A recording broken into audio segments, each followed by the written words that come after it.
All right, this is West Virginia Football Going Deep. I'm Forrest Poston. This is part 2 of today's video series, taking a quick look at the player interviews from today. Already did the video about Jaquay Hubbard, and now we're covering Traylon Ray and Ben Cutter.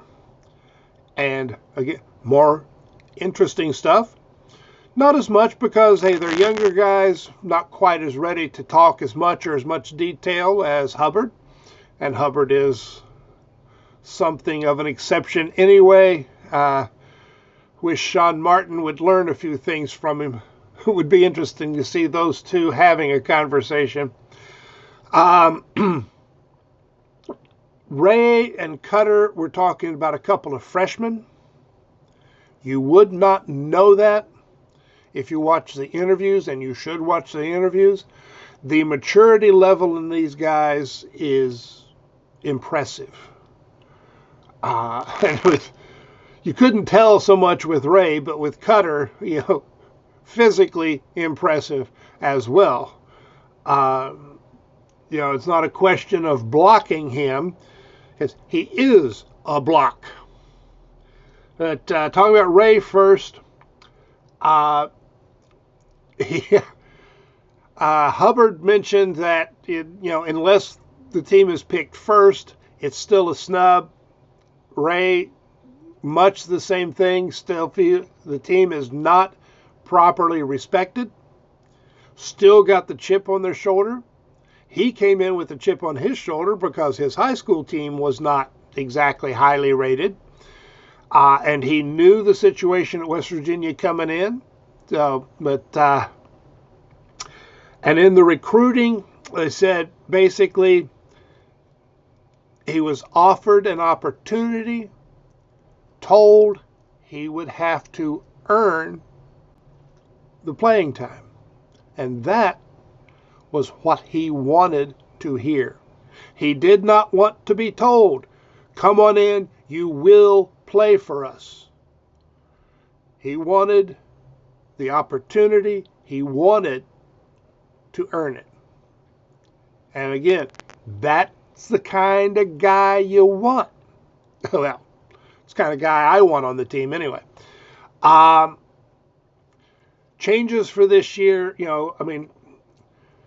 having been here means he's had time to actually kind of slow down, work on his body, learn more details about the game. Of course, high school team played a similar system, so he was a little bit ahead in that regard, but there's still a lot of details to learn. And he did come in relatively late last year. So, this was his first stretch in the weight room. That has been making a difference. I said he's more confident with his body, more confident in his ability to take hits.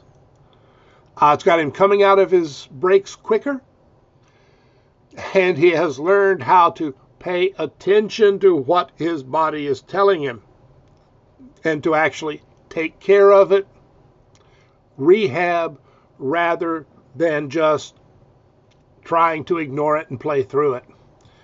And again, that is a common theme among the players, and they are very happy that there is so much recovery equipment available.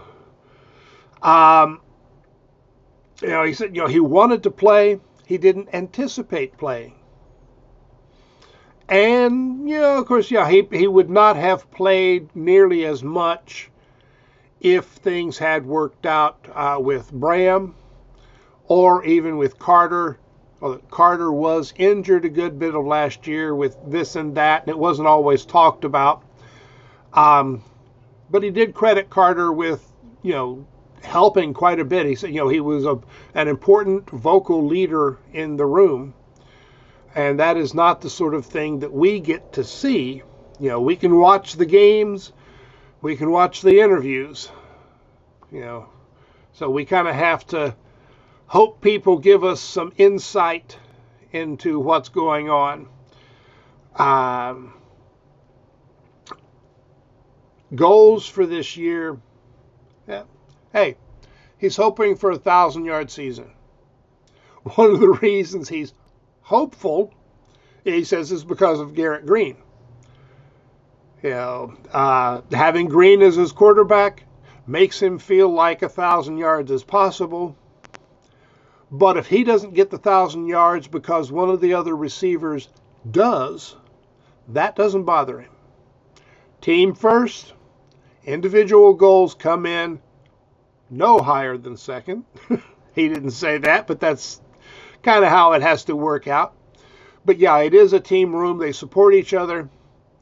And yeah, you don't let your individual goals outweigh the team goals. Interesting, we've heard the coaches talking about the importance of blocking for the receivers. It was something Clement worked on and improved on last year. But Ray actually mentioned it twice in a 17-minute interview. One was just the general importance of the wide receivers blocking well. A little later, he's talking about Jaden Bray, whom he calls Jay Bray, or Optimus Prime. And he said, it is no accident that he is called Optimus Prime. And part of that was watching tacklers bounce off of him downfield, but it was also how Bray blocks. And he said, you watch Bray knock somebody off of the line, it makes you want to be able to do it too. And of course, that comes under the heading of leading by example. And he said, Bray is, he's a quiet guy. So he's not a vocal leader, but he still leads, and his leadership matters to the players. Now, he's got vocal leaders in the room. He considers himself to be one, along with Hudson Clement and Preston Fox. And let us not forget Grayson Malashevich. He doesn't get... About the only time he comes up in the discussion boards is when somebody suggests that he get taken off of scholarship and maybe just paid through NIL somehow. The coaches have said it. Now the players say it. Malashevich is important to the team. He's a major leader. And of course, being a good holder is not, that's a special talent, much like being a long snapper is a special talent. But he says Malashevich is the big brother, and he is one of the reasons why Ray is at the level he is, why he progressed at a faster rate than many freshmen do. Talking about some of the other players, the quarterbacks particularly, and it's the same thing we've heard. We're not really getting conflicting stories out of spring camp. I mean, said Green, it's his ball placement that's better, throwing the receivers open, and he's more patient in the pocket, which doesn't mean he's not going to run. It's just taking that extra tick to make the decision to let things play out, and not necessarily. Green kind of had a tendency to leave the pocket a bit early, even if he did throw on rather than run. He could have moved within the pocket and thrown without having to do it on the run, which should improve things. And Markiel, it's about reading the defenses. And that's where the big step has come. It's reflecting in the confidence. But yeah, just overall, I don't think we'd seen Ray in an interview before, maybe early last year. But he makes you proud of the team, and he makes you believe in the team and what they're going to do this season. Oh, man. How fast can we get to Penn State? Or how fast can we get Penn State to Morgantown? Meanwhile, Ben Cutter, and you're going to hear some very similar things Uh, and Cutter, I mean, he looks so comfortable up there. You just don't get second-year players who do the interviews that easily. And I would consider the pass protection to be the most important thing linebackers have to improve for next year. I've talked about it multiple times. They did not do it well enough, and the safeties were often the ones who paid the price. Well, guess what? Ben Cutter says that he is improving most on, his pass defense. I said pass protection. That's not. But, he says he's getting to know the route combinations, where he needs to be to affect the quarterback. And again, it's not necessarily about, covering a receiver or making an interception. A lot of it is being in the way. Make the quarterback have to look around, throw around you, throw over you, interfere, complicate matters, which can help get the quarterback to make mistakes and may lead to a nice interception. He says it's also about angles, because he missed, too many times he came in at the wrong angle, which gave the running back a good cut to make on him, and he felt that it made him look bad. He missed a lot of tackles, and he doesn't like looking bad, especially since he has to watch the film of him looking bad. Now, he didn't say that, but it can't be fun to be sitting in the room and having to watch over and over when you whiff. But he also said, if you make a mistake more than once, it's something you got to fix. And there we go back to Hubbard, who says he's too old to make a mistake more than once.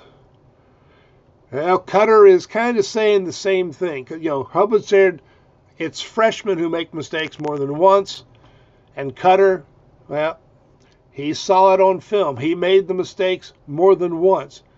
Now he has to be old enough to not make the same mistake twice. But also said, being more situationally aware. Because, it's like the Duquesne game when his first time playing, and it was 3rd and 12. He bought a fake and took a step forward when he should have known that they weren't going to be running, and that cost him a step, which cost the team a touchdown.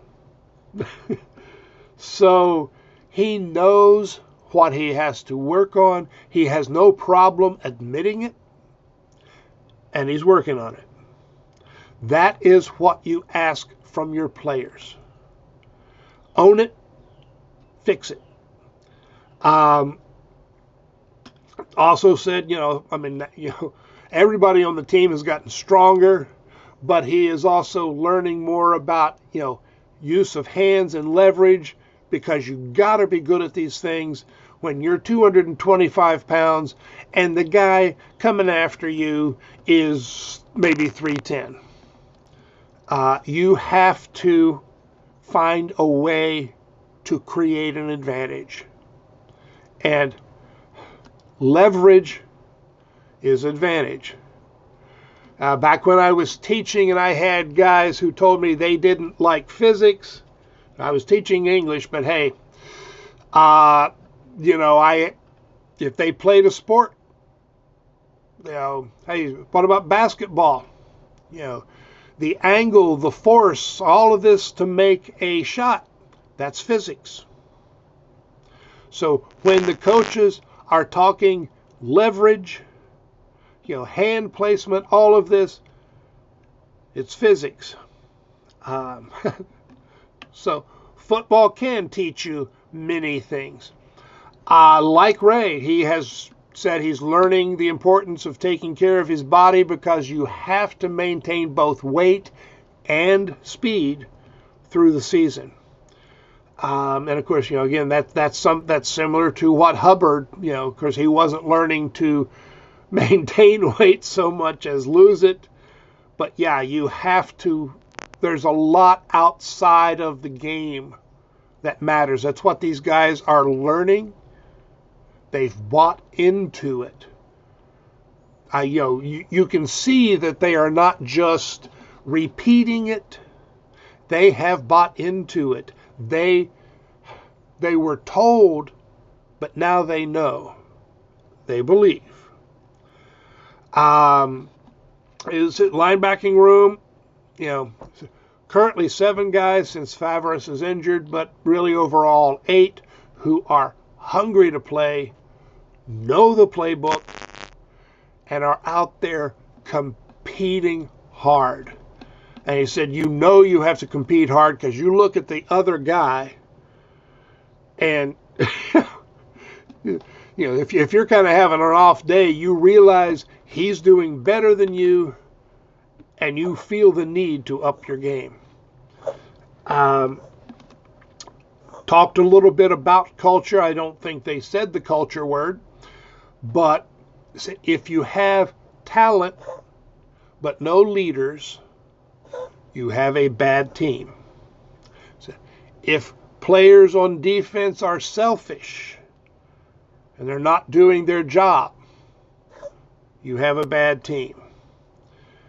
And he says there are a lot of good leaders this year.